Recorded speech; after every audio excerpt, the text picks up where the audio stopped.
नमस्ते सेंसे। नमस्ते नमस्ते। प्रणाम सेंसे। प्रणाम प्रणाम प्रणाम प्रणाम सेंसेई। प्रणाम प्रणाम। सॉरी क्लास कल क्लास नहीं था। प्रणाम सेंसे। प्रणाम प्रणाम सेंसे। प्रणाम प्रणाम प्रणाम। कल कल थोड़ा हमारा मीटिंग था, हाँ इसीलिए वो एक साल में एक बार रथ यात्रा होता ना यहाँ पे।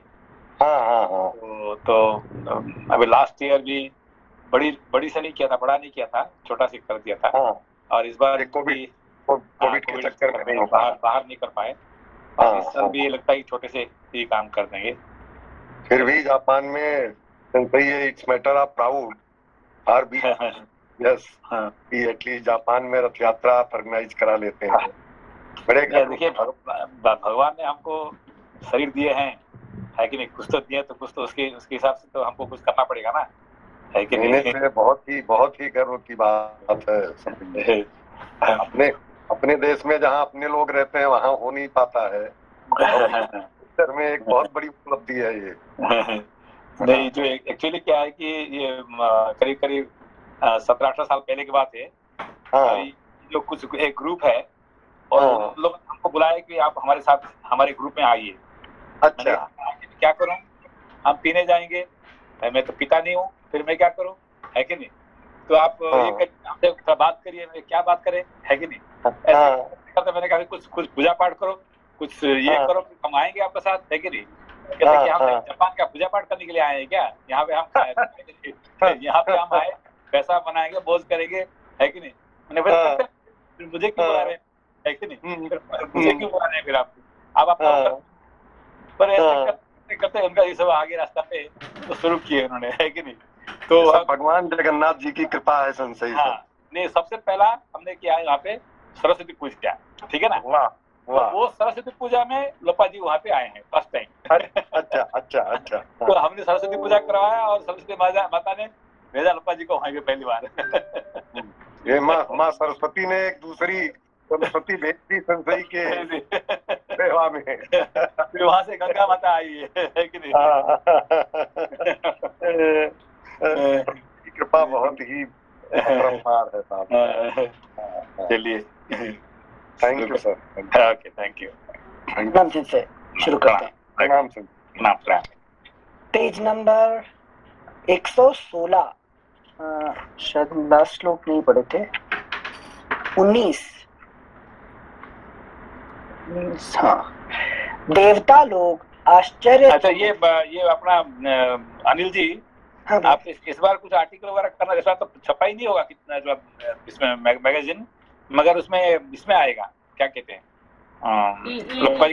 ई सोवनियर आएगा। तो आपको कुछ लिखना तो लिखिए। सॉरी, मुझे भी ये बताना है श्रीशा जी, अनिल जी और जो भी है, if you want to give any article please send it to me by 20th of June or 25th of June maximum. अच्छा, Thank you. And 渡辺さん、もし何がラトヤトラのマガジンはもう本みたい今回パブリッシュされないんですが、ちょっと e ブックみたいする予定なので、もし何が興味あったらちょっと6月の25日まで私のところに送ってください。ありがとうございます。थैंक you Lopa ji. Thank you. ありがとうございます。आप भी कुछ लिखिए, लिखना है तो, है कि नहीं? ठीक है संसई, मैं प्रयास करूंगा सर। ठीक है, ओके, थैंक यू। ठीक है, okay. Thank you sensei. Page number 116, श्लोक संख्या 19। देवता लोग आश्चर्यचकित होकर वहां खड़े थे। जगत में गंगावतरण के इस अद्भुत एवं उत्तम दृश्य को देखने की इच्छा से अमित तेजस्वी देवताओं का समूह वहां जुटा हुआ था। श्लोक संख्या 20।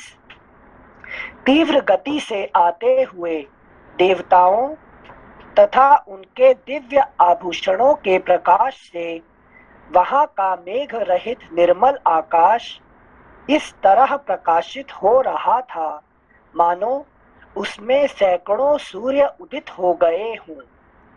शिंशुमार, सर्प तथा चंचल मत्स्य समूहों के उछलने से गंगा जी के जल से ऊपर का आकाश ऐसा जान पड़ता था मानो वहां चंचल चपलाओं का प्रकाश सब ओर व्याप्त हो रहा हो।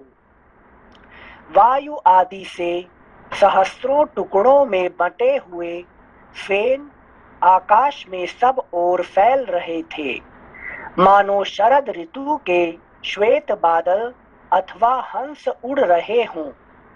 गंगा जी की वह धारा कहीं तेज, कहीं टेढ़ी और कहीं चौड़ी होकर बहती थी, कहीं बिल्कुल नीचे की ओर गिरती और कहीं ऊंचे की ओर उठी हुई थी।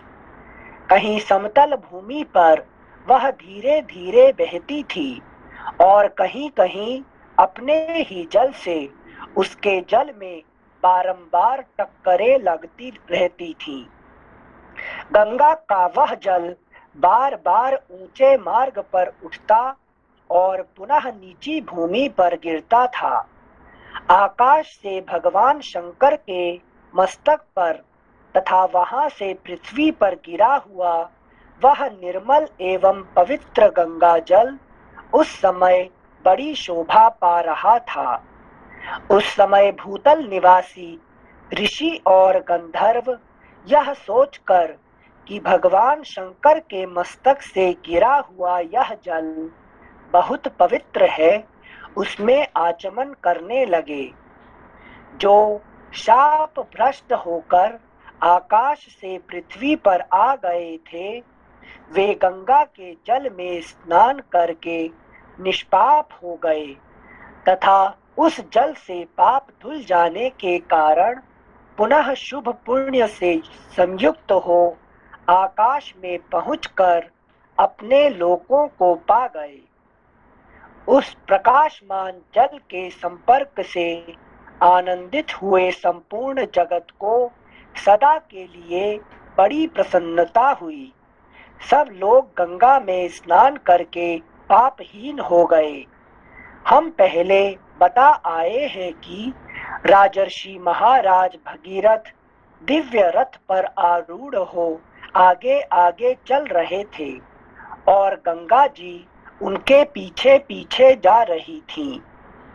श्री राम उस समय समस्त देवता, ऋषि, दैत्य, दानव, राक्षस, गंधर्व, यक्ष, प्रवर, किन्नर, बड़े बड़े नाग, सर्प तथा अप्सरा, ये सब लोग बड़ी प्रसन्नता के साथ राजा भगीरथ के रथ के पीछे गंगा जी के साथ साथ चल रहे थे। सब प्रकार के जल जंतु भी गंगा जी की उस जलराशि के साथ सानंद जा रहे थे। जिस ओर राजा भगीरथ जाते उसी ओर समस्त पापों का नाश करने वाली सरिताओं में श्रेष्ठ यशस्विनी गंगा भी जाती थी। उस समय मार्ग में अद्भुत पराक्रमी महामना राजा जन्हु यज्ञ कर रहे थे। गंगा जी अपने जल प्रवाह से उनके यज्ञ मंडप को बहा ले गई। रघुनंदन राजा जन्हु उस समय मार्ग में अद्भुत पराक्रमी महामना राजा जन्हु यज्ञ कर रहे थे। गंगा जी अपने जल प्रवाह से उनके यज्ञ मंडप को बहा ले गई। रघुनंदन राजा जन्हु इसे गंगा जी का गर्व समझकर कुपित हो उठे। फिर तो उन्होंने गंगा जी के उस समस्त जल को पी लिया। यह संसार के लिए बड़ी अद्भुत बात हुई। जिनसे पिछली बार जब आप पढ़ा रहे थे तब बोल रहे थे इसको हम चबा चबा के पढ़ेंगे। यहाँ फिलोसॉफिकल मीनिंग क्या हुआ कि गंगा जी ने जन्हु का यज्ञ मंडप बहा लिया, मतलब बहुत सारा ज्ञान आ रहा है और छोटा सा ज्ञान बहा ले जा रहा है, ऐसा कुछ है क्या? नहीं, इसका अर्थ बहुत सारे ये है। देखिए, बहुत सारे लोग हैं वो क्या चाहते हैं कि ज्ञान को ध्वंस करना चाहते हैं बहुत सारे, है कि नहीं? तो ये ज्ञान आने से हमारे वो क्या कर रहे थे? तपस्या, जन्हु यज्ञ कर रहे थे, यज्ञ कर रहे थे। अच्छा, अच्छा, ठीक है ना? तो यज्ञ कर रहे थे और उनका यज्ञ मंडप बहाने वाले कौन थे? गंगा। गंगा, ठीक है ना। हाँ हाँ। तो यज्ञ मंडप क्यों बहा दिए? जैसे यज्ञ किसी इच्छा पूर्ति के लिए कर रहे होंगे। ठीक है। तो गंगा जी को बहाने का मतलब क्या है? हाँ, जिनसे छोटी वाली इच्छा को मारकर हायर इच्छा की तरफ जाने के लिए। ज्ञान क्या करता है? कर्म को बहा देता है, ठीक है ना। Okay okay. तो फिर कर्म क्या करता है? वो ज्ञान की खत्म कर दो है कि नहीं? ये ज्ञान हमारे खत्म किया तो हम ज्ञान ही खत्म कर दो, है कि नहीं। तो बहुत सारे, जैसे कि अभी देखिए ये जो फॉर एग्जाम्पल ये मुसलमानों ने क्या किए, हमारे सारे शास्त्र को जला दो, है कि जितने वेद है उसको जला दो, है कि नहीं। तो बहुत सारे आए हैं जो कि है कि हमारे वेद वेदांत, तो हमारे जो सारे किताब है उसको जलाने का बहुत आगे है कि मंदिर को तोड़ दो, मूर्ति को फोड़ दो और शास्त्र को जला दो, है कि नहीं। इस तरह से बहुत लोग उनका ज्ञान का भी विरोधी रहते हैं, ठीक है ना। हाँ। ओके। तो सिंसे जो जमनू जी गंगा जी पी गए, मतलब वो गंगा ज्ञान का विध्वंस करना एक तरीके से। मतलब ये ज्ञान, देखिए अभी हमारे जो कर्म का रास्ता बंद किसने किया? ज्ञान बंद किया। तो हमें ज्ञान का रास्ता बंद कर दो, है कि नहीं। अच्छा, कोई पढ़ेगा तो हमें बंद कर दो सब, है कि नहीं। Got it. मकोले आ गए, मकोले। हाँ सिंसे, है कि नहीं। हाँ सिंसे, थैंक यू सिंसे।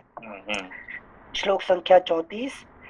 उस समय मार्ग में अद्भुत पराक्रमी महामना राजा जन्हू यज्ञ कर रहे थे। गंगा जी अपने जल प्रवाह से उनके यज्ञ मंडप को बहा ले गई। रघुनंदन राजा जन्हू इसे गंगा जी का गर्व समझकर कुपित हो उठे। फिर तो उन्होंने गंगा जी के उस समस्त जल को पी लिया। यह संसार के लिए बड़ी अद्भुत बात हुई। Next page 117। तब देवता, गंधर्व तथा ऋषि अत्यंत विस्मित होकर पुरुष प्रवर महात्मा जन्हू की स्तुति करने लगे। उन्होंने गंगा जी को उन महात्मा नरेश की कन्या बना दिया, अर्थात उन्हें यह विश्वास दिलाया कि गंगा जी को प्रकट करके आप इनके पिता कहलाएंगे। इससे समझ में आया आपको? हाँ संशय, हाँ कर्म तुम महान हो, तुम महान हो। देखिए पर्टिकुलर ये बात किसका है? जो कर्मकांडी वाले है ना, वो क्या है कि उनका कर्मकांड ध्वंस कब होता है? कि ज्ञान आने से इनका ध्वंस हो जाएगा, है कि नहीं। तो ज्ञान को खत्म कर दो है कि नहीं। तो इसके लिए क्या हम क्या करते हैं? भाई नहीं, आप ही महान है, लेकिन ज्ञान तो कर्म का बच्चा ही है कि नहीं। तो है कि नहीं। इस हिसाब से उनको आगे ऊपर रखना पड़ता है, ठीक है ना। हाँ हाँ, आप महान हो, चलो डिबेट कर लेते हैं, फिर मंडन मिश्रा चेंज हो जाएंगे। हाँ सेंसे। नमस्ते सेंसे। नमस्ते। सेंसे एक प्रश्न आया था यहाँ पे कि ज्ञान और कर्म के बीच का मतलब लाइन कौन सी रहती है? अगर हम जैसे we are going to the temple, वो भी कर्म ही कहलाता है। We are reading the scriptures, वो भी एक तरह से कर्म है। तो इसके बीच में ज्ञान और कर्म के बीच की रेखा क्या होती है इसमें?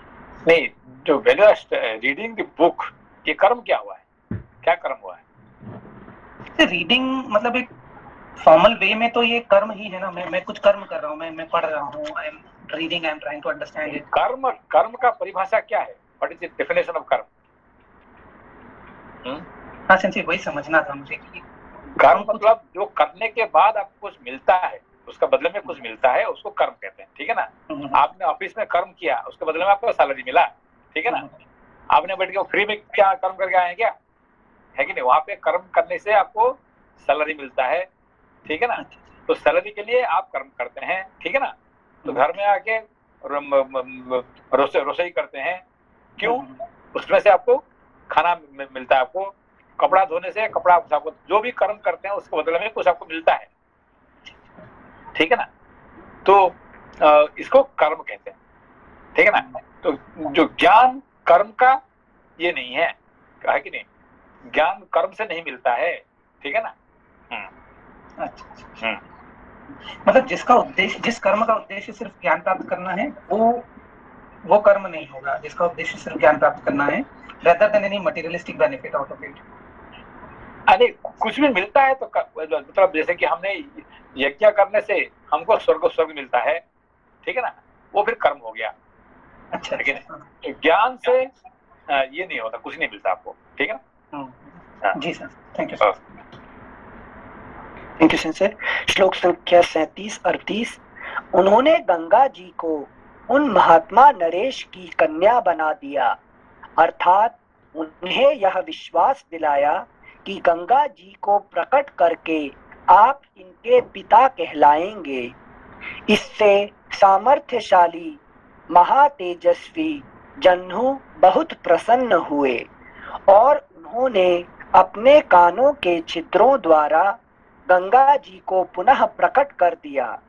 इसलिए गंगा जह्नु की पुत्री एवं जाह्नवी कहलाती हैं। वहां से गंगा फिर भगीरथ के रथ का अनुसरण करती हुई चली। उस समय सरिताओं में श्रेष्ठ जाह्नवी समुद्र तक जा पहुंची और राजा भगीरथ के पितरों के उद्धार रूपी कार्य की सिद्धि के लिए रसातल में गई। राजर्षि भगीरथ भी यत्न पूर्वक गंगा जी को साथ ले वहां गए। उन्होंने शाप से भस्म हुए अपने पितामहों को अचेत सा होकर देखा। रघुकुल के श्रेष्ठ वीर तदनंतर गंगा के उस उत्तम जल ने सगर पुत्रों की उस भस्म राशि को आप्लावित कर दिया और वे सभी राजकुमार निष्पाप होकर स्वर्ग में पहुंच गए। इस प्रकार श्री वाल्मीकि निर्मित आर्ष रामायण आदि काव्य के बालकांड में 43वां सर्ग। चतुश्चत्वारिंशः सर्गः।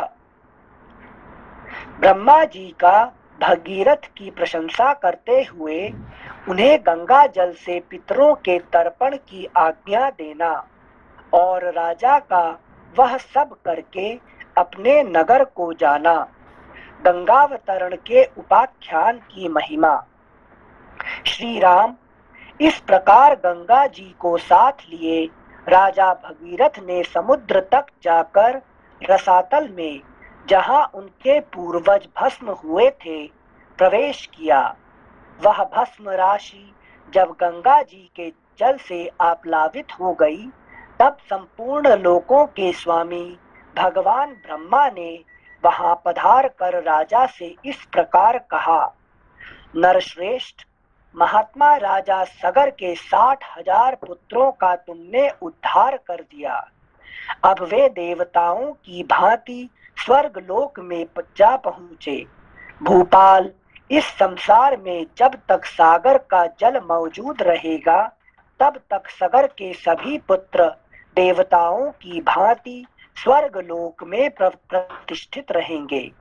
ये गंगा तुम्हारी भी ज्येष्ठ पुत्री होकर रहेगी और तुम्हारे नाम पर रखे हुए भागीरथी नाम से इस जगत में विख्यात होंगी।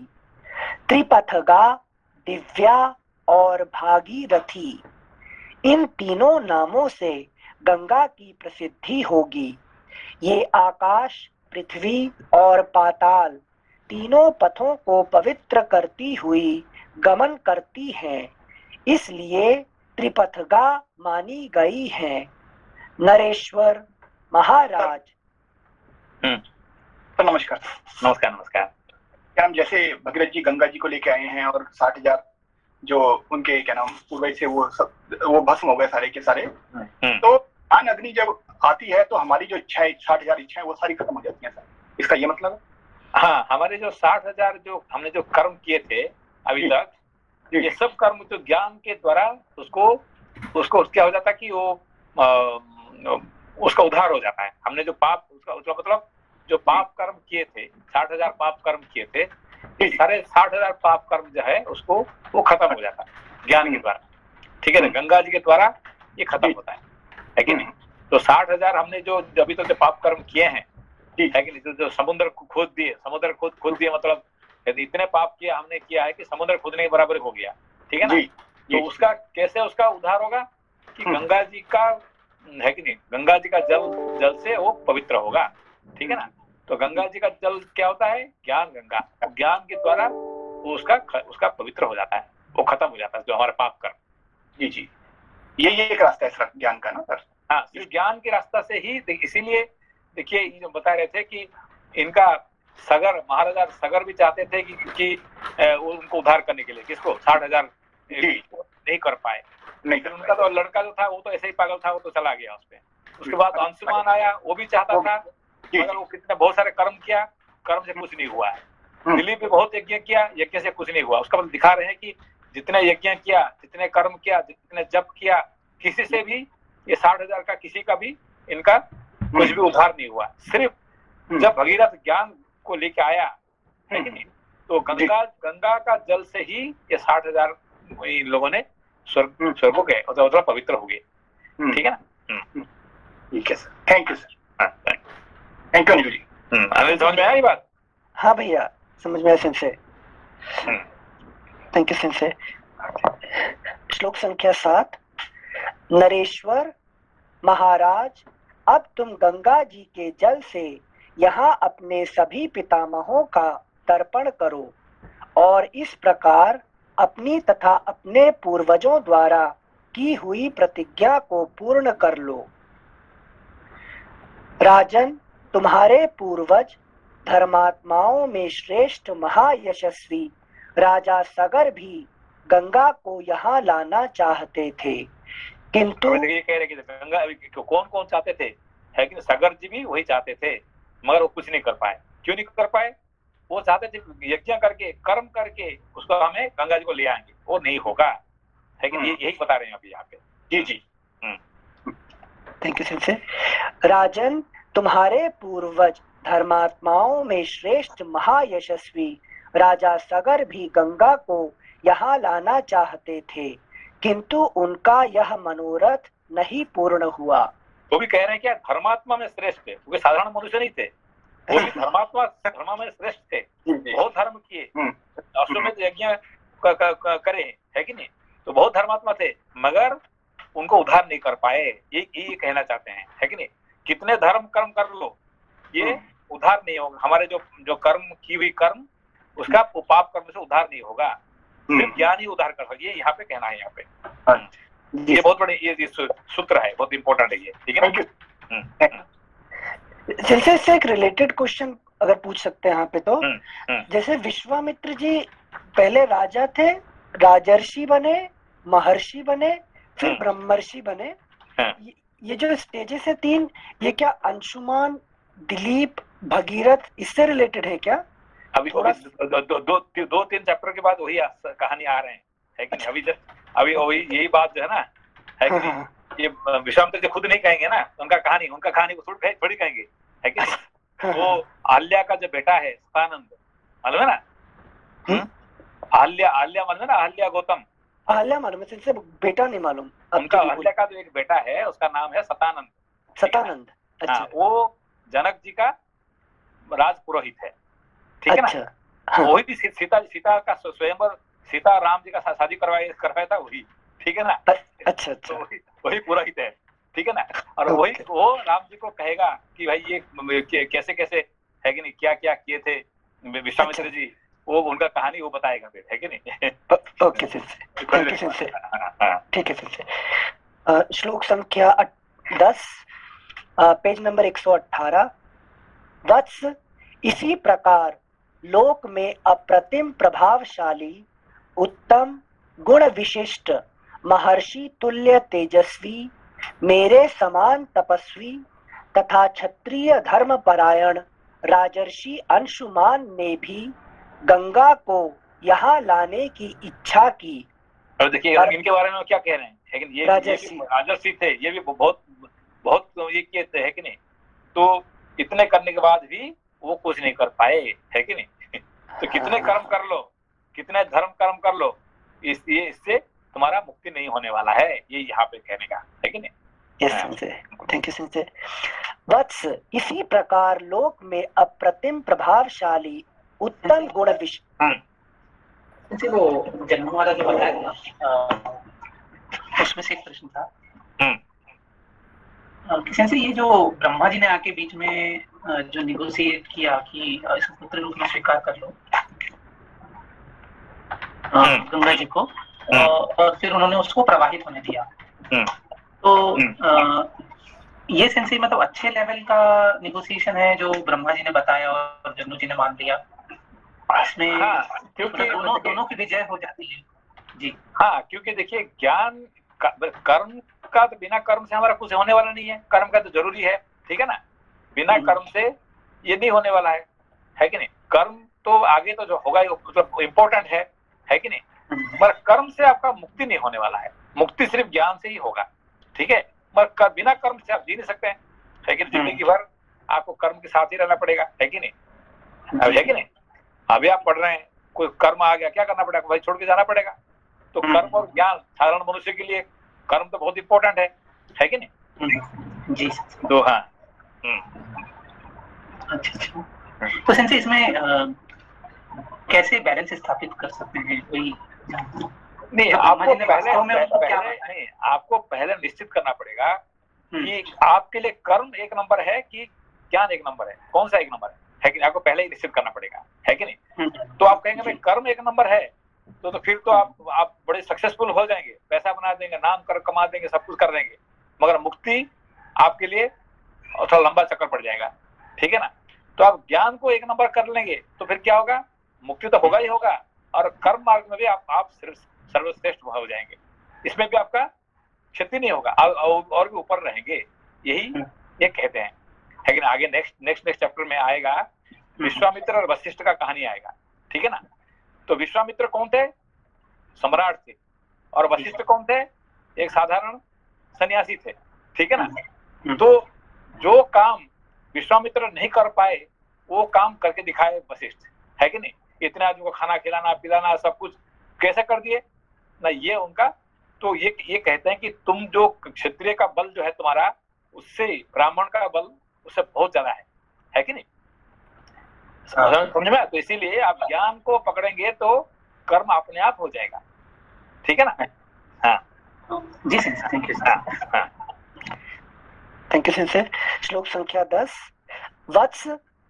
वत्स इसी प्रकार लोक में अप्रतिम प्रभावशाली उत्तम गुण विशिष्ट महर्षि तुल्य तेजस्वी मेरे समान तपस्वी तथा क्षत्रिय धर्म परायण राजर्षि अंशुमान ने भी गंगा को यहाँ लाने की इच्छा की, परंतु वे इस पृथ्वी पर उन्हें लाने की प्रतिज्ञा पूरी ना कर सके। लेकिन उन्होंने कोशिश जरूर किए हैं मगर करने में असमर्थ हो गए, है कि नहीं, पर उसे पूरी नहीं कर ना सके, ठीक है ना। हाँ प्रतिज्ञा कर दिए कि मैं जरूर लाऊंगा मगर नहीं कर पाए। क्यों नहीं कर पाए अनिल जी? जिनसे संकल्प कर लिया, कुछ काम नहीं किया, सोचा नहीं कि करना है। हाँ मैं कर लूंगा मगर आप शुरू नहीं किया उन्होंने, लेकिन शुरू नहीं। हाँ पोस्टपोन करते रहेंगे, कभी बुढ़ा हो जाओ। एक दिन आएगा मैं जरूर करूँ, मैं कर लूंगा, है कि नहीं, ये नहीं होने वाला है। श्लोक संख्या 11। Thank you sincere. निष्पाप महाभाग, तुम्हारे अत्यंत तेजस्वी पिता दिलीप भी गंगा को यहाँ लाने की इच्छा करके भी इस कार्य में सफल ना हो सके।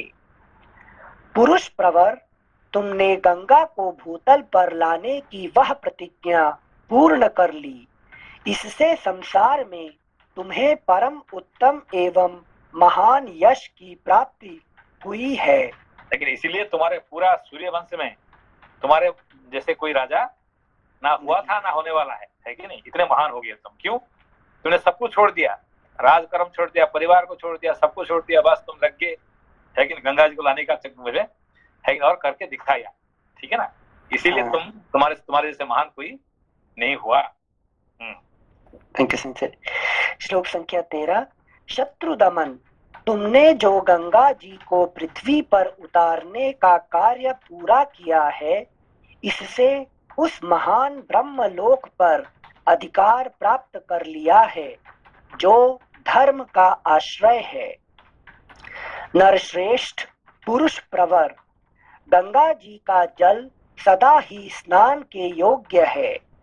तुम स्वयं भी इसमें स्नान करो और पवित्र होकर पुण्य का फल प्राप्त करो। स्वयं भी इसमें स्नान करो, मतलब पहले खुद स्नान करो, मतलब पहले खुद एनलाइटेंड हो, फिर फिर दोबारा जाके दूसरे को ज्ञान बांटो, है कि नहीं? हम क्या करते हैं, पहले ज्ञान बांटना शुरू कर देते हैं, चित्रों से निकल जाता है फिर। मेरा तो पहले खुद है कि नहीं, जो एरोप्लेन में बैठते क्या बोलते, पहले पुट योर फिर बाकी हेल्प अदर्स लेटर ऑन, है कि नहीं? पहले स्नान करो, फिर पानी बचेगा तो फिर दूसरे को स्नान करवाओ, है कि नहीं? हाँ सेंसर, थैंक यू सेंसर। श्लोक संख्या 15। नरेश्वर, तुम अपने सभी पितामहों का तर्पण करो, तुम्हारा कल्याण हो। अब मैं अपने लोक को जाऊंगा, तुम भी अपनी राजधानी को लौट जाओ। ऐसा कहकर सर्वलोक पितामह महायशस्वी देवेश्वर ब्रह्मा जी जैसे आए थे वैसे ही देवलोक को लौट गए। नरश्रेष्ठ महायशस्वी राजर्षि राजा भगीरथ भी गंगा जी के उत्तम जल से क्रमशः सभी सगर पुत्रों का विधिवत तर्पण करके पवित्र हो अपने नगर को चले गए। इस प्रकार सफल मनोरथ होकर वे अपने राज्य का शासन करने लगे। रघुनंदन, अपने राजा को पुनः सामने पाकर प्रजा वर्ग को बड़ी प्रसन्नता हुई। सबका शोक जाता रहा, सबके मनोरथ पूर्ण हुए और चिंता दूर हो गई। श्री राम, यह गंगा जी की कथा मैंने तुम्हें विस्तार के साथ कह सुनाई, तुम्हारा कल्याण हो। अब जाओ। ये कहना चाहते हैं कि देखो तुम्हारे पूर्वज भगीरथ, है कि नहीं, कैसे थे, महान थे, और तुम उनको कॉपी करो, फॉलो करो, ठीक है ना? जिसे राम जी को पढ़ा रहे हैं पाठ। Thank you sincere. Shri Ram, यह गंगा जी की कथा मैंने तुम्हें विस्तार के साथ कह सुनाई, तुम्हारा कल्याण हो। अब जाओ, मंगलमय संध्या वंदन आदि का संपादन करो। देखो, संध्या काल बीता जा रहा है। यह गंगावतरण का मंगलमय उपाख्यान आयु बढ़ाने वाला है, धन, यश, आयु, पुत्र और स्वर्ग की प्राप्ति कराने वाला है। जो ब्राह्मणों, क्षत्रियों तथा दूसरे वर्ण के लोगों को भी यह कथा सुनाता है, उसके ऊपर देवता और पितर प्रसन्न होते हैं। ककुत्स्थ कुलभूषण, जो इसका श्रवण करता है वह संपूर्ण कामनाओं को प्राप्त कर लेता है, उसके सारे पाप नष्ट हो जाते हैं और आयु की वृद्धि एवं कीर्ति का विस्तार होता है। इस प्रकार श्री वाल्मीकि निर्मित आर्ष रामायण आदि काव्य के बाल कांड में 44वां सर्ग, पंचचत्वारिंशः सर्गः, देवताओं और दैत्यों द्वारा क्षीर समुद्र मंथन, भगवान रुद्र द्वारा हालाहल विष का पान, भगवान विष्णु के सहयोग से मंदराचल का पाताल से उद्धार और उसके द्वारा मंथन, धन्वंतरी, अप्सरा, वारुणी, उच्चैश्रवा, कौस्तुभ तथा अमृत की उत्पत्ति और देवासुर संग्राम में दैत्यों का संहार। विश्वामित्र जी की बातें सुनकर लक्ष्मण सहित श्री रामचंद्र जी को बड़ा विस्मय हुआ। वे मुनि से इस प्रकार बोले। Next page 119। ब्रह्मन, आपने गंगा जी के स्वर्ग से उतरने और समुद्र के भरने की यह बड़ी उत्तम और अत्यंत अद्भुत कथा सुनाई। काम, क्रोध आदि शत्रुओं को संताप देने वाले महर्षि, आपकी कही हुई इस संपूर्ण कथा पर पूर्ण रूप से विचार करते हुए हम दोनों भाइयों की यह रात्रि एक क्षण के समान बीत गई है। सिंसे काम क्रोध आदि शत्रुओं को संताप देने वाले महर्षि। सिंसे जब तक सिंसे सैटरडे को आप पढ़ाए थे सिंसे, तब वहाँ कॉन्टेक्स्ट अलग था, लेकिन एक बार फिर से इसको क्वेश्चन पूछ लेते हैं। जब वो महर्षि थे तो विश्वामित्र जी को तो यही प्रश्न पूछा था, क्रोध तो आ ही जाता था ना, तो सूर्यवंशी डरते थे बहुत उनसे। हाँ, क्योंकि विश्वामित्र जी जितने तपस्वी है कि नहीं। एक तपस्वी तो पूरा मतलब, एक तो अभी आए हैं भगीरथ तपस्वी है, और उनसे भी बड़े तपस्वी रहे कौन, विश्वामित्र जी, है कि नहीं। एक क्षत्रिय से होके भी, है कि नहीं, एक ब्रह्मर्षि होना और गायत्री मंत्र को यहाँ पैदा करना, है कि नहीं, ये कितने बड़ा महान है कि नहीं। वो इतने नहीं, उन्होंने अपना नक्षत्र शुरू कर दिए, अपना नक्षत्र बनाए उन्होंने, है कि नहीं। तो ये जो है काम और किसी ने भी आज तक नहीं किया है, ठीक है ना। सीधे क्रोध को अस्त्र बना के किए हैं सब, या क्रोध में के वश में होकर किए हैं? नहीं, क्रोध का वश में नहीं है। एक्चुअली क्या है कि उनको उनका जो असली जो गुरु थे, कौन गुरु? वशिष्ठ जी। वशिष्ठ, ठीक है ना। तो वशिष्ठ जी उनको जो क्या दीक्षा दी है कि नहीं। तो क्या दीक्षा दी है उनको? मुझसे ऊपर जाओ। नहीं, उनको ईर्ष्या मतलब क्या है? जेलसी, उनको जेलसी का दीक्षा दी है, है कि नहीं। तो जेलसी करके कैसे ऊपर उठाना है कि नहीं। ओके, वो दीक्षा देके उनको ऊपर उठा दिए, है कि नहीं। तो क्रोध ये वो सब दे के उनको उठाए उनको ऊपर, है कि नहीं। हाँ, थैंक यू सिंसे, थैंक यू। श्लोक संख्या 3। काम क्रोध आदि शत्रुओं को संताप देने वाले महर्षि। मतलब काम क्रोध को संताप नहीं, साथ दे के उन्हें ऊपर उठाए, है कि नहीं। उनको ऊपर जाना है, कैसे जाना है?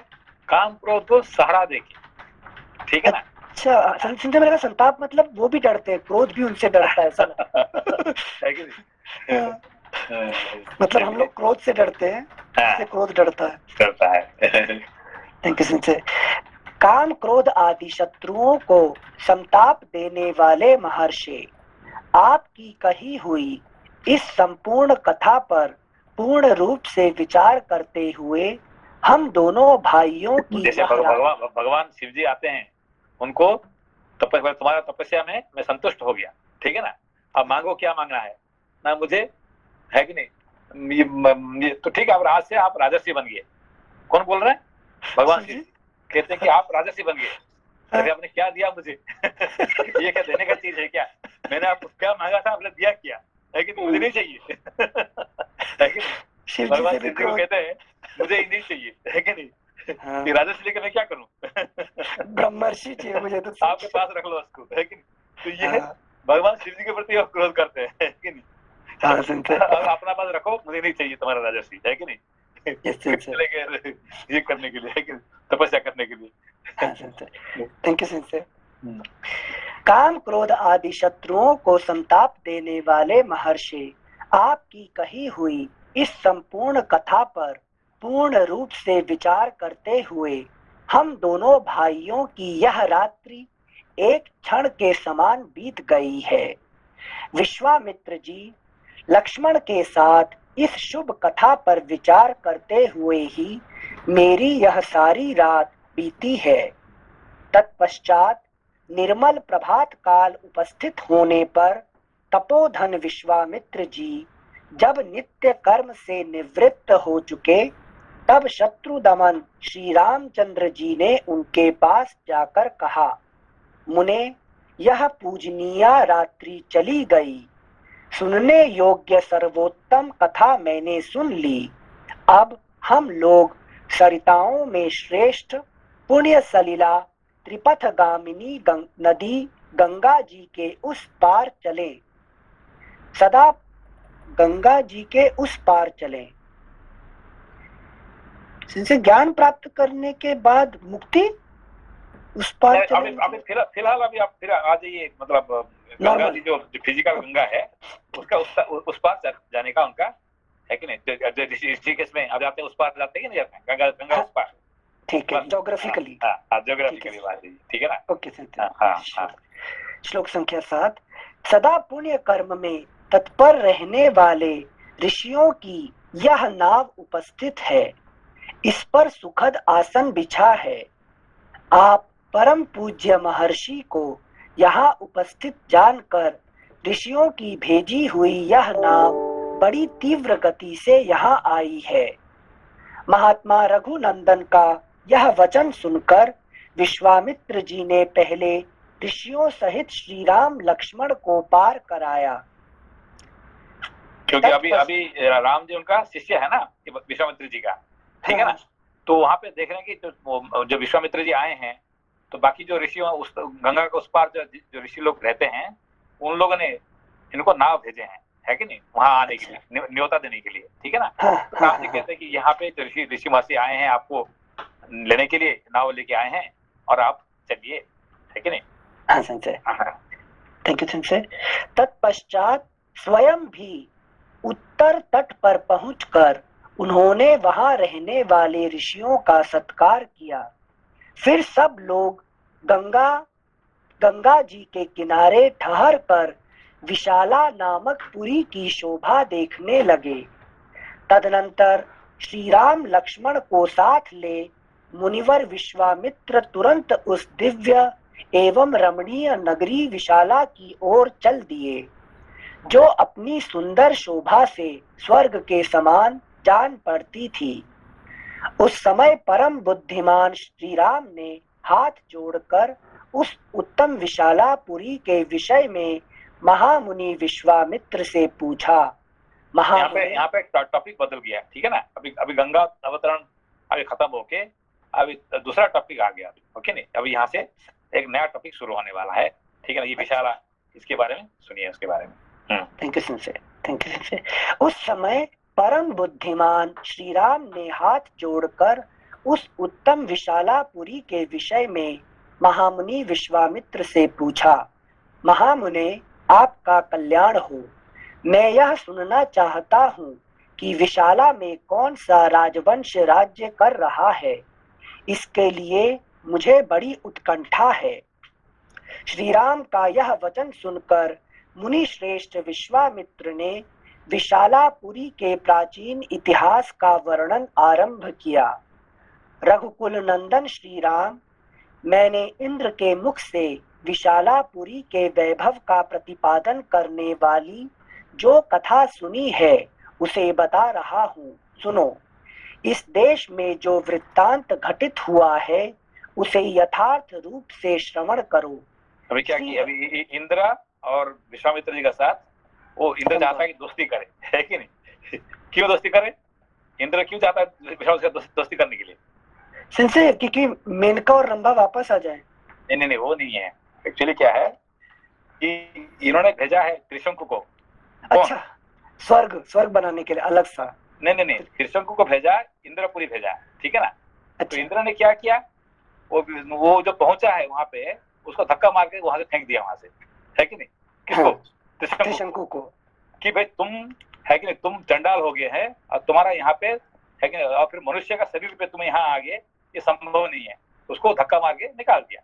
तो वहां से जब गिर रहा था तो ये विश्वामित्र का नाम पकड़ा के कहा कि मुझे बचाओ, ठीक है। तो फिर विश्वामित्र वहीं रखवा दिए। तो कहते हैं ठीक है, मैं एक नया स्वर्ग बनाता हूँ जिस स्वर्ग में इंद्र का कोई जरूरत नहीं पड़ेगा।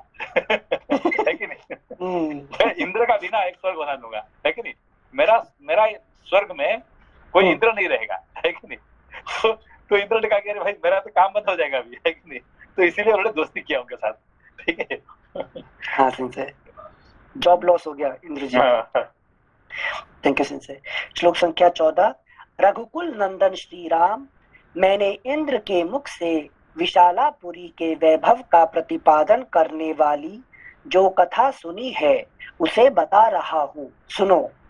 इस देश में जो वृत्तांत घटित हुआ है उसे यथार्थ रूप से श्रवण करो। श्री राम पहले सत्य युग में दिति के पुत्र दैत्य बड़े बलवान थे और अदिति के परम धर्मात्मा पुत्र महाभाग देवता भी बड़े शक्तिशाली थे। पुरुष सिंह उन महामना दैत्यों और देवताओं के मन में यह विचार हुआ कि हम कैसे अजर अमर और निरोग हो। ये लोपा जी, Yes, sensei. ये इंद्र से ये कहानी इंद्र का साथ क्यों जोड़ रहे हैं?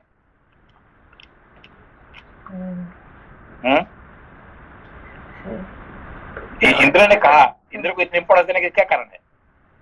Because इंद्रिय के स्वामी होते हैं करके नहीं, वो नहीं। कहानी में इंद्र जो है यहाँ पे जो कुछ किया है इंद्र ने किया है, अच्छा कर्म किया, बुरा कर्म भी यहाँ पे किया है, तो इसीलिए है कि नहीं, वो खुद उनका मुंह से सुना है कि नहीं। ये मैं दूसरे का मुंह से नहीं सुन रहा हूँ, ये मैंने स्वयं इंद्र से मुंह से सुना, क्योंकि इंद्र ने जो कुछ किया है, गलत काम भी किया है, अच्छे कर्म किया है, जो भी कर्म किया था उनका कहानी है, ठीक है ना। Thank you. इनसे तो इंद्र जी अपने बुरे कर्म क्यों बताएंगे? अभी भाई क्योंकि भाई अभी ये है कि नहीं, विश्वामित्र पूछ रहे हैं ना भाई, है कि नहीं, अच्छा। क्या क्या किया है कि नहीं। अच्छा। तो यहाँ पे अभी उन्होंने जो अच्छे कर्म किया, बुरा कर्म किया है, जो भी कर्म किया है, अच्छा, आपको सुना पूरा मैंने बुरा काम किया ऐसा ये नहीं कहेंगे, थोड़ा चटनी डाल के कहेंगे, है कि चटनी मिला के। Thank you sir. श्लोक संख्या 17। इस प्रकार चिंतन करते हुए उन विचारशील देवताओं और दैत्यों की बुद्धि में यह बात आई कि हम लोग यदि क्षीर सागर का मंथन करें तो उसमें निश्चय ही अमृतमय रस प्राप्त कर लेंगे। समुद्र मंथन का निश्चय करके उन अमित तेजस्वी देवताओं और दैत्यों ने वासुकी नाग को रस्सी और मंदराचल को मथानी बनाकर क्षीर सागर को मथना आरंभ किया। Next page 120। तदनंतर 1000 वर्ष बीतने पर रस्सी बने हुए सर्प के बहुसंख्यक मुख अत्यंत विष उगलते हुए वहां मंदराचल की शिलाओं को अपने दांतों से डसने लगे। अतः उस समय वहां अग्नि के समान दाहक हालाहल नामक महाभयंकर विष ऊपर को उठा। उसने ये कहानी आपने और कहीं नहीं सुना होगा, ये पहली बार ही सुना होगा ये कहानी, है कि नहीं। विष क्यों निकला है? क्योंकि वासुकी नाग जो है पत्थर को चबाना शुरू कर दिया है कि पहाड़ को, है कि नहीं। बाकी समुद्र मंथन से निकला है। Thank you sir. श्लोक संख्या 20। अतः उस समय वहां अग्नि के समान दाहक हालाहल नामक महाभयंकर विष ऊपर को उठा। उसने देवता, असुर और मनुष्यों सहित संपूर्ण जगत को दग्ध करना आरंभ किया। यह देख देवता लोग शरणार्थी होकर सबका कल्याण करने वाले महान देवता पशुपति रुद्र की शरण में गए और त्राहि त्राहि की पुकार लगाकर उनकी स्तुति करने लगे। देवताओं के इस प्रकार पुकारने पर देव देवेश्वर भगवान शिव वहां प्रकट हुए। फिर वहीं शंख चक्रधारी भगवान श्री हरि भी उपस्थित हो गए। श्री हरि ने त्रिशूलधारी भगवान रुद्र से मुस्कुरा कर कहा, सुरश्रेष्ठ, देवताओं के समुद्र मंथन करने पर जो वस्तु सबसे पहले प्राप्त हुई है वह आपका भाग है, क्योंकि आप सब देवताओं में अग्रगण्य हैं। प्रभो, अग्र पूजा के रूप में प्राप्त हुए इस विष को आप यही खड़े होकर ग्रहण करें। ऐसा कहकर देव शिरोमणि विष्णु वहीं अंतर्धान हो गए। देवताओं को भय देखकर और भगवान विष्णु की पूर्वोक्त बात सुनकर देवेश्वर भगवान रुद्र ने उस घोर हालाहल विष को अमृत के समान मानकर अपने कंठ में धारण कर लिया तथा देवताओं को विदा करके वे अपने स्थान को चले गए। रघुनंदन, तत्पश्चात देवता और असुर सब मिलकर क्षीर सागर का मंथन करने लगे। उस समय मथानी बना हुआ उत्तम पर्वत मंदर पाताल में घुस गया। तब देवता और गंधर्व भगवान मधुसूदन की स्तुति करने लगे। महाबाहो, आप ही संपूर्ण प्राणियों की गति हैं। विशेषतः देवताओं के अवलंबन तो आप ही हैं। आप हमारी रक्षा करें और इस पर्वत को उठावें। यह सुनकर भगवान ऋषिकेश ने कच्छप का रूप धारण कर लिया और उस पर्वत को अपनी पीठ पर रखकर वे श्रीहरि वहीं समुद्र के भीतर सो गए। फिर विश्वात्मा पुरुषोत्तम भगवान केशव उस पर्वत शिखर को हाथ से पकड़कर देवताओं के बीच में खड़े हो स्वयं भी समुद्र का मंथन करने लगे। तदनंतर 1000 वर्ष बीतने पर उस क्षीर सागर से एक आयुर्वेदमय धर्मात्मा पुरुष प्रकट हुए, जिनके एक हाथ में दंड और दूसरे में कमंडलू था। उनका नाम धन्वंतरी था। उनके प्राकट्य के बाद सागर से सुंदर कांति वाली बहुत सी अप्सराएं प्रकट हुई। नरश्रेष्ठ, मंथन करने से ही अप जल में उसके रस से वे सुंदरी स्त्रियां उत्पन्न हुई थीं, इसलिए अप्सरा कहलाई। अरे समझ में अप्सरा क्यों? फिर से पढ़ते से नरश्रेष्ठ, मंथन करने से ही अप अर्थात जल में उसके रस से वे सुंदरी स्त्रियां उत्पन्न हुई। जल के मंथन करने से उसके रस से। अच्छा, जैसे रस मतलब एंजॉयमेंट के लिए रस यूज कर रहे हैं यहाँ पे। वरुण, अच्छा अच्छा अच्छा, थैंक यू सिंसे। नर श्रेष्ठ, मंथन करने से ही अप जल में उसके रस से वे सुंदरी स्त्रियां उत्पन्न हुई थीं, इसलिए अप्सरा कहलाई। काकुत्स्थ, उन सुंदर कांति वाली अप्सराओं की संख्या 60 करोड़ थी और जो उनकी परिचारिकाएं थीं, उनकी गणना नहीं की जा सकती। वे सब असंख्य थी। उन अप्सराओं को समस्त देवता और दानव कोई भी अपनी पत्नी रूप से ग्रहण न कर सके, इसलिए वे साधारणा सामान्या मानी गई। Next page 121। रघुनंदन, तदनंतर वरुण की कन्या वारुणी। ये जो वर्ड बना अपसु और रसात, सो इसमें कुछ ग्रामेटिकल है क्या? ये एक्सचेंज हो गया, र स का स र हो गया। हाँ, ये थोड़ा बहुत टेक्निकल वर्ड है कि नहीं? अपसु निर्मथाना देवा है कि नहीं? रसात तस्मात् वरस्त्रियः है कि नहीं? सिंपल जॉइन नहीं है अपसु और रस का। अगर डायरेक्टली जॉइन करेंगे तो अपसर रसा समथिंग लाइक बनेगा। क्यों? देखिए, ये जो इसको रस कहाँ पे है? ऋषभ, क्वाइट जी सर, सॉरी। रस कहाँ पे होता है? रस जल में से, जल जो हमारी जिह्वा के नीचे है कि नहीं? तो इसमें रस जो है सॉरी पानी में है, ठीक है ना जी?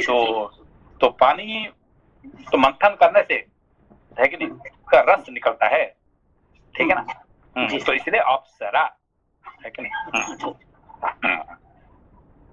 जल में जो है मूल रूप से रस विद्यमान है, जब उसका मंथन होता है तो उसको रस उत्पन्न होता है।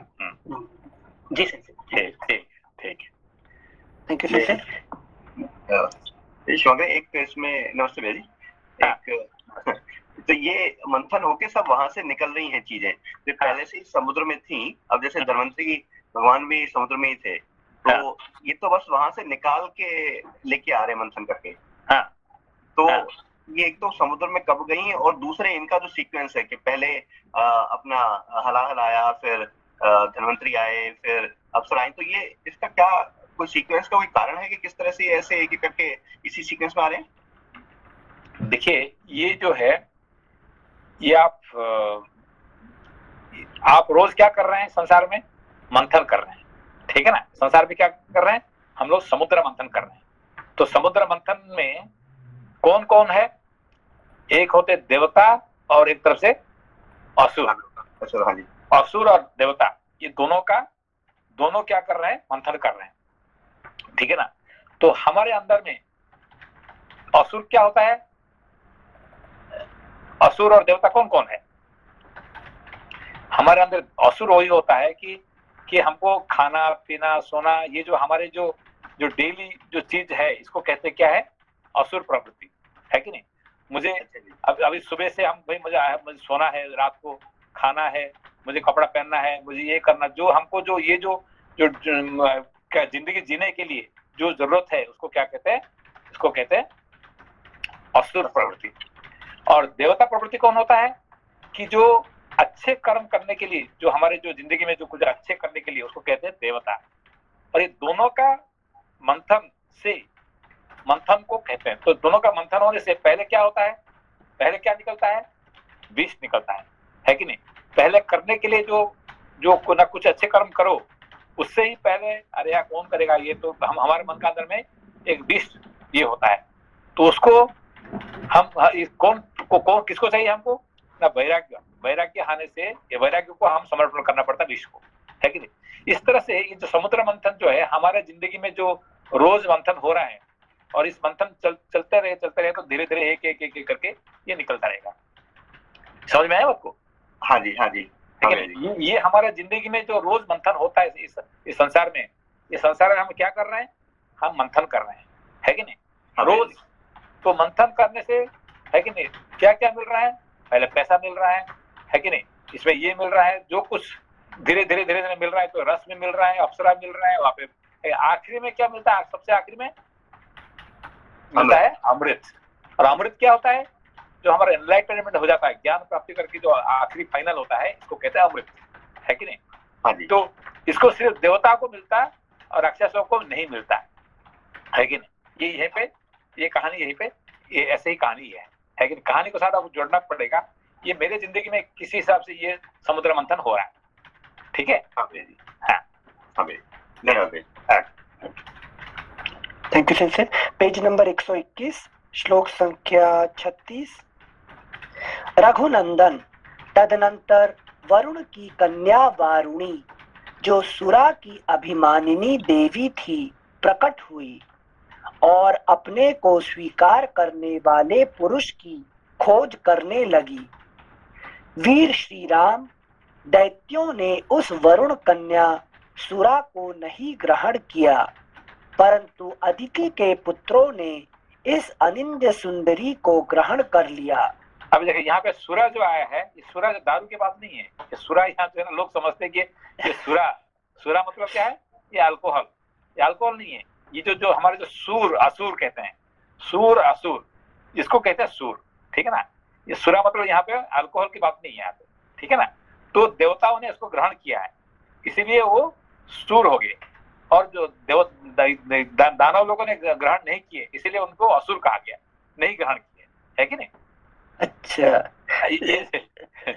जैसे हाँ सीरियल में दिखाकर भी अपभ्रंश कर देते हैं, वारुणी मदिरा करके। नहीं, वही है ना कि नहीं, इसको जब तक आपने उसको ठीक से नहीं पढ़ेंगे तो ये उल्टा आपको सब समझ में आएगा, है कि नहीं। इसको इसलिए इसको बार बार पढ़ना पड़ता है उसको, है कि यहाँ पे सूर असुर, है कि नहीं। क्यों? तो सुरा को लेने से वो सूर हो गए, और सुरा को नहीं ग्रहण करने से वो असुर हो गए। ये वारुणी मतलब भगवान वरुण की ये कन्या है कि नहीं। तो ये दारू नहीं है कि नहीं। हाँ sensor, thank you sensor. Sensor नमस्ते। सेंसर नमस्ते। वो सुरा जो होता है वो क्या मतलब एक मतलब वो जो देवता लोग पीते हैं उसी को ही सुरा बोलते हैं? हाँ, तो क्या पीते हैं? अमृत। हाँ, ये जो अमृत नहीं है, इसको क्या कि इसको इंग्लिश में क्या बोलते हैं कि जो कहते हैं सूर मालूम है ना, सूर। हाँ। एक जैसे कि आपने एक गाने में सुर रहता है कि नहीं। हाँ है कि नहीं? जैसे कि आप देखिए, रोज भगवान सूर्य ने क्या करते हैं, ठीक टाइम पे जागेंगे, ठीक टाइम, उनका 1000 साल तक उनका क्या है, सूर्य बैठा हुआ है, ठीक है ना? तो हाँ। वायु भगवान उनका सूर्य बैठा हुआ है, तो सारे देवताओं का क्या होगा, दे हैव ए ट्यूनिंग। और असुर लोग का क्या है, भाई जब बजे अभी आप पूछेंगे साधारण मनुष्य को, आप कल को कितने उठेंगे, भाई जब नींद खुल जाएगा उठ जाऊंगा, है कि नहीं? कब खाएंगे, जब भूख लगे खा लूंगा, है कि नहीं? है कि नहीं? When you will get up, when I will get up, जब नींद खुलेगा मैं उठ जाऊंगा ना अपने, है कि नहीं? उनका कोई सूर नहीं है, they don't have a tuning, है कि नहीं? कब खाएंगे, जब भूख लग जाएगा खा लेंगे, है कि नहीं? कब जाएंगे, तो मन हो जाएगा चले जाएंगे। तो ये होता है कि असुर लोग, है कि नहीं? क्योंकि वो सूर नहीं उनका पास। समझ बात, सूर असुर। हाँ, समझ रहा। धन्यवाद sir. Tuning. Thank you sir. श्लोक संख्या 37। वीर श्री राम, दैत्यों ने उस वरुण कन्यासुरा को नहीं ग्रहण किया, परंतु अदिति के पुत्रों ने इस अनिंद्य सुंदरी को ग्रहण कर लिया। सुरा से रहित होने के कारण ही दैत्य असुर कहलाए, और सुरा सेवन के कारण ही अदिति के पुत्रों की सुर संज्ञा हुई। ठीक है ना? सुर संज्ञा क्यों है? क्योंकि they are all in tuning, है कि नहीं? ट्यूनिंग में कोई देवता लोग उनको कह दिया तो वो करके दिखाएंगे, ठीक है ना? और असुर लोगों ने वो नहीं करेंगे, है कि नहीं? वारुणी को ग्रहण करने से देवता लोग हर्ष से उत्फुल्ल एवं आनंद मग्न हो गए। नरश्रेष्ठ, तदनंतर घोड़ों में उत्तम उच्चय श्रवा मणिरत्न कौस्तुभ तथा परम उत्तम अमृत का प्राकट्य हुआ। श्री राम, उस अमृत के लिए देवताओं और असुरों के कुल का महान संहार हुआ। अदिति के पुत्र दिति के पुत्रों के साथ युद्ध करने लगे। समस्त असुर राक्षसों के साथ मिलकर एक हो गए। वीर देवताओं के साथ उनका महाघोर संग्राम होने लगा, जो तीनों लोकों को मोह में डालने वाला था। जब देवताओं और असुरों का वह सारा समूह क्षीण हो चला, तब महाबली भगवान विष्णु ने मोहिनी माया का आश्रय लेकर तुरंत ही अमृत का अपहरण कर लिया। जो दैत्य बलपूर्वक अमृत छीन लाने के लिए अविनाशी पुरुषोत्तम भगवान विष्णु के सामने गए, उन्हें प्रभावशाली भगवान विष्णु ने उस समय युद्ध में पीस डाला। देवताओं और दैत्यों के उस घोर महायुद्ध में अदिति के वीर पुत्रों ने दिति के पुत्रों का विशेष संहार किया। दैत्यों का वध करने के पश्चात त्रिलोकी का राज्य पाकर देवराज इंद्र बड़े प्रसन्न हुए और ऋषियों तथा चारणों सहित समस्त लोकों का शासन करने लगे। इस प्रकार श्री वाल्मीकि निर्मित आर्ष रामायण आदि काव्य के बाल कांड में 45वां सर्ग। अभी देखें इंद्र ने क्या बोला आखिर में। इंद्र ने बड़ा प्रसन्न हो गया। इंद्र का अपना कहानी खुद कह रहे हैं ना, है कि नहीं? हाँ, मैं बहुत खुश हुआ। मैं खुश हूँ। तो आगे भी चलेगा इंद्र का कही हुई कहानी, ठीक है ना? हाँ, ओके। प्रणाम सर। प्रणाम। नमस्ते। प्रणाम। कल ट्यूसडे है, फिर परसों पढ़ेंगे। Thank you. प्रणाम।